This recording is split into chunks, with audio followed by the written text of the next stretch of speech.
If we talk about co-ops, especially focusing on this province, then it's a long story and it has a very significant history that actually shaped the story of co-ops across this province. Sir Wilfred Greenfield was the pioneer figure. It was in the late 18th century, almost about 1895. Sir Wilfred Greenfield, one day he actually noticed that in the Red Bay, their people were about to move all of their settlements towards another place. So at that night, Sir Wilfred Greenfield called for a meeting that what was your problem? Why you people are moving out from this place? Then he actually figured out that it was because of the debt to the merchants. And that was very hard for them to pay all the debts to the merchants. And that is where they planned to move out from that place. Then they actually, in this meeting, they planned, and Sir Wilfred Greenfield, he had a co-op education background in England. So he actually proposed that we can start a co-op that might help you to get out of this debt. Residents found that they couldn't do it alone, and when they found a need, one or multiple people had a need, they helped each other and they made rules and that, so everyone would be equal and get equal returns as part of our principles and the guiding principles that they created. And then they started the co-op for the first time in this province, and the name was Co-operative store. A lot of the impetus for co-ops began with Wilfred Greenfield and the formation of the Red Bay Co-op, and other communities followed what Red Bay did, and there were a good many very small co-ops that operated in small isolated communities all over the province. I think the Newfoundland Co-op Union was established around 1949-50. So Newfoundland Cooperative Union, that was first formed in 1949 throughout a conference. Their first AGM happened on 1949.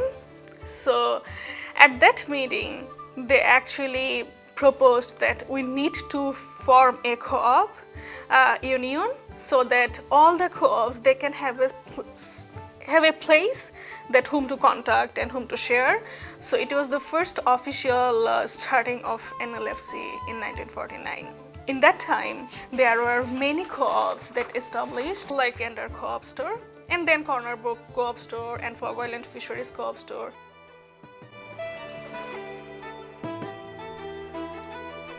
My name is John Griffin. I'm with the Fogo Island Co-op, and this is my second term on the board of directors of the Fogo Island Co-op as president of the board. Fogo Island Co-operative Society Limited started in December of 1967, and it was formed because of Joey Smallwood's resettlement plan. He had the idea that all the smaller islands around the northeast coast would move to the urban areas, but Fogo Island, being as resilient as they are, they said no. So the communities all came together as one and formed the co-op. Without a fishery, there wouldn't be Fogo Island. Yes, tourism has picked up in the last 5 to 10 years. However, right now where tourism is where it is, they come to Fogo Island to see the fishery because the fishery is what keeps Fogo Island going. Today we have 3 processing plants. Our shrimp plant is in Seldom, our grand fish and cod plant is in Jobat's Arm, and our Fogo plant, which processes crab, CQ and the other pelagic such as capelin, herring and mackerel. Right now we're about 400 active members. With co-ops you have more people involved and more people interested because it's just not a one-person idea, it's a group of people's ideas. Like I said, the Fogo Island Co-op is where it's at today because of the perseverance of our fathers and grandfathers and uncles and aunts, and we keep going. We take the good years with the bad. We are a vibrant bunch of people and we're not moving anytime soon. Over the years, I think, after they stabilized the fishing industry in that particular community, I think the community as overall economic stability was increased and enhanced through the formation of the co-op. The other major advantage is community engagement. Co-ops are local organizations that serve the needs of the community, and the decisions are made by the people who own the co-op and are part of that community. So by having control of the decision-making process, of course, you have control over the service delivery and the level of quality you can demand from the co-op as part of your membership. We all have an equal say. When you're at the table, one is no other, you have an opinion, you have an equal say in it. There's a voting system and things like that. So that's I like the democratic side of it. It's member economic participation as well. We're all in it. We own it, and we need to look at our region and under that that's part of us. Whatever infrastructure is there, we own it. We're part of that business, that co-op. We care about each other, and we're like a family. We care about each other, and we want each member to be supportive of the co-op, and we want each co-op to survive and to be very successful. The first NLFC's first name was Newfoundland Cooperative Union. That was in 1949. And then actually during this 1961 and 1962, they actually started that as Newfoundland Cooperative Societies. Why? Because if we look back to the trace of the history, then we find that at the very beginning of the Newfoundland Cooperative Union, they actually started with the support of the government, because local government and local provincial government and Department of Agriculture and Fisheries, and they actually helped Newfoundland Cooperative Union then to form cooperative societies and to help other co-op societies. But government thought that now they are quite enough stable that they can be the umbrella place for all the co-ops. But it really didn't work out, because at that time, Newfoundland Cooperative Societies, though they were a very formed and institutionalist formed for all the co-ops in this province, but they were not self-sufficient to feed all other societies. But during this decline period, when the name also changed, and so the number of co-op was turned below 100. And it was because NLFC was the only support group and no government role in these support services, and that's why they had a very declining period in that time. But over time, it's grown. The membership has grown. Under my time as managing director, we started to find that housing co-ops were becoming interested in the organization. So we had housing co-ops also begin to join. Housing co-ops started in Newfoundland almost similar to what it is today. In the late 70s, early 80s, there was a housing shortage.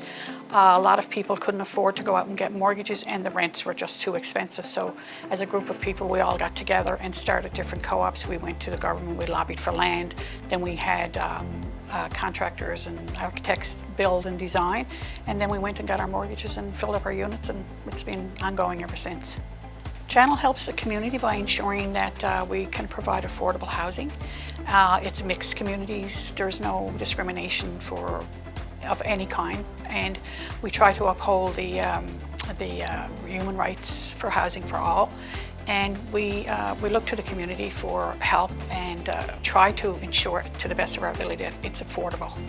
And we try to maintain affordability so that if it's not affordable, if you have, say, a family of 4 people in a unit, and you're going to worry about paying your housing charges, and then you can't pay your light bill, or you pay your housing charges, because we don't pay rent, we're not governed by landlord and tenants, or you can't go to the grocery store, that's not affordable. If you can't actually run your household and feed yourself and your family, it's not affordable. So we always try to maintain the affordability aspect so that members are not overburdened.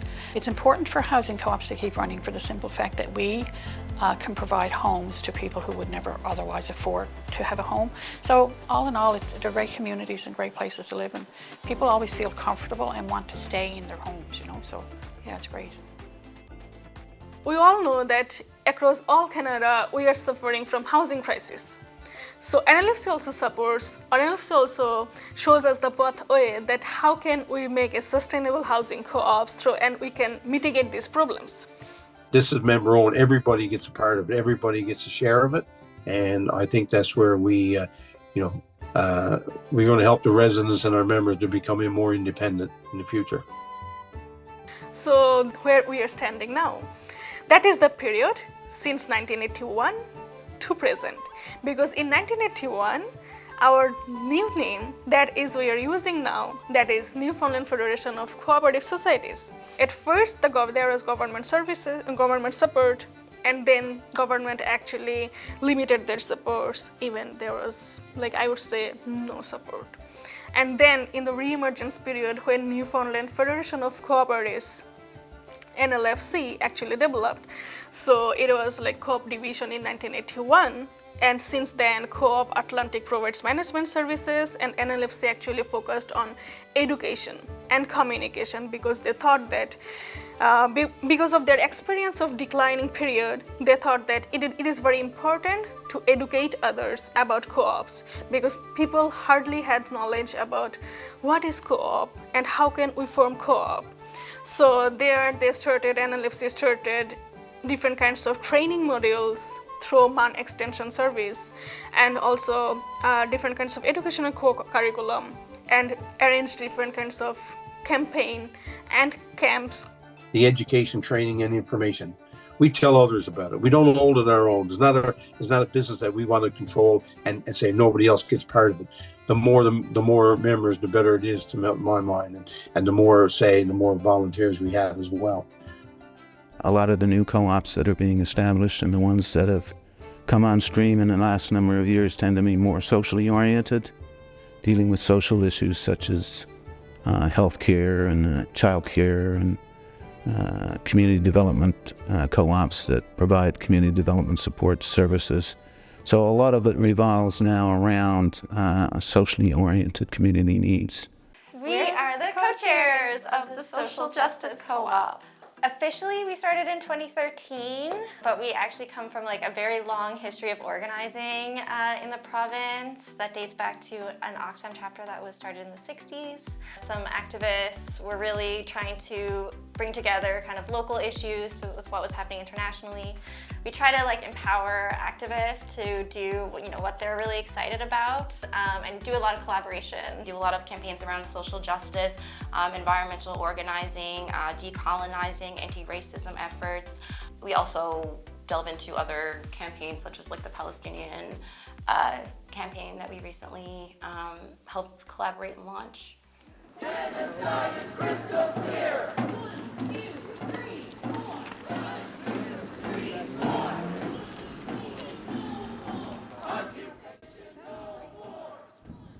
My name is Reese Madigan. I'm supporting everyone who's out here today for marching for Palestine solidarity. What we're trying to accomplish today, as with every week, is to enlighten the public. Not enough people are realising that the public are standing up against the atrocity that's happening. My name is Ahmed.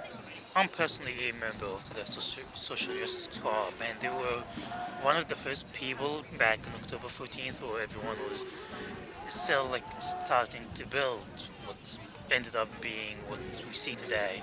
Sometimes just getting started is sometimes way harder than keeping up with things. So in that capacity, the Social Justice Co-op and Social Justice Co-op members have made a vital effort in making sure this actually continues to this day. SJC is very involved in pretty much any pressing issue, and I'm glad to support it. This is bigger than us. This is not even us. We're almost like a catalyst for hundreds of people. As long as there is injustice, then there should be justice. Justice, equality, inequality, these kind of things that we think as abstract ideas that is very hard to apply, and we are seeing that we are trying to, in this rational modern society, we try to act rationally, but there comes that we need some space to raise our awareness about ensuring justice to all. As another example would be the Atlantic Edge Credit Union. It also, has had a major impact on the provision of, financial services to underserved communities, particularly in Labrador. My name is Corey Munden. My current role within Atlantic Edge Credit Union is Chief Executive Officer. Atlantic Edge Credit Union basically provides financial services similar to that of the chartered banks. Credit unions operate very similarly. They provide financial services. However, their customers are owners. Their customers are members. So as a member of the credit union, contrary to a customer of the bank, if the credit union is successful, you get to reap the rewards of that. It could mean that you could get a dividend, you could get a patronage refund, you could get lower fees, you could get lower rates. So there's value in the membership piece of it. So the Atlantic Edge Credit Union actually came into formation in January 1st, 2022. And the reason I say that date is because Atlantic Edge Credit Union is a product of several credit union mergers over the last 50 years. And the credit union that I was a part of originally, known as Achaidh Valley Credit Union, came into fruition when in the area of the Achaidh Valley, they had no access to banking. So basically, farmers and fishermen that occupied the area had cash demands or cash needs, and they shared amongst themselves. Farmers, after a good year of a crop yield, they would loan fishermen as they went into the fall money to help with their fall fishery. Then a student that from the Achaidh Valley area brought back his teachings on the co-op model and introduced that to the community. And from there, small credit unions were formed in the community and eventually started to grow in size and scale, of which they eventually became a co-op entity. So when you see credit unions demonstrating themselves, integrating themselves within the community, it's not because they're doing it because it's good PR. That's not the rationale. The reason why they do it is because it's a fundamental component of their business model. So as our credit union, we have to strategically plan every year, no differently than how much are we going to grow our loan portfolio, how many new members are we going to attract, how are we going to integrate within the community. So when you see us doing financial literacy in our communities, when you see us like this weekend in Cornrook sponsoring the under 18 provincial hockey, or when you see us, donating $25,000 to the arena in Lansalou, or doing a Warm Coats for Kids program in the fall where we give 360 odd coats to kids that require a coat for the winter. These are the types of activities that we really map out, and we pay just as much attention to that as we do in operating the financial services model, because we have this capability. If we mobilize the right people with the same mindset, we could solve a lot of problems, right? We don't need a capitalistic model to try and solve our problems. Like, we could do it together, and that's how credit unions came into concept. So on the 70-year history of the Federation of Co-ops, I'm sure there's a lot of reflection, but they should be quite proud to help support co-op development within this province. And it's through their leadership and support that the co-op model has been growing and continues to grow in this province. So I just would like to congratulate them. Well, in a number of ways, I think co-ops are different from private sector enterprises. They provide a different kind of support system that is more oriented to supporting the community's developmental activities. I think what co-ops do is they kind of take the profit motive out of the business structure, unlike private sector businesses where profit is the priority when they're delivering services. By removing the profit motive, the priority then becomes, quality services for the members. It was a very up and down journey for NLFC, and how they survived. They actually survived because of this people's faith, their trust, and their cooperation. It was not all alone about NLFC. It was about us, the people, the community, in this province who actually built this NLFC in this today's position. When our societies are changing, we are evolving to different kinds of eras, different kinds of time periods, our changes, our demands have changed, our needs have changed, but we need something to fulfill our needs. We need something to meet our demands, and there I think NLFC will support the best, and it would be a great place for all times in terms of our different kinds of needs that can be met throughout these co-ops initiatives. Overall, it's been very successful, and I'm anticipating, based on the way co-ops now are becoming such an important part of the social enterprise sector and are building organizations that are really focusing on the current issues that are facing communities in Newfoundland and Labrador. I think there's a lot of potential for a lot of growth in the future. So we really have to be part of the solution to keep the system in place and keep it working. And I think that we're in a good position, strategic position as the Federation of Co-op to help support our existing co-ops and credit unions. At the very end of the day, we should not dwell with what we achieved. Rather, we should think more that what more we could have done. That was one of the direct quotes of A.G. Hitchcock. He actually inspired others about co-ops that we really should think of that what more we could do. So that was the very striking note for me that we really can apply in our everyday life,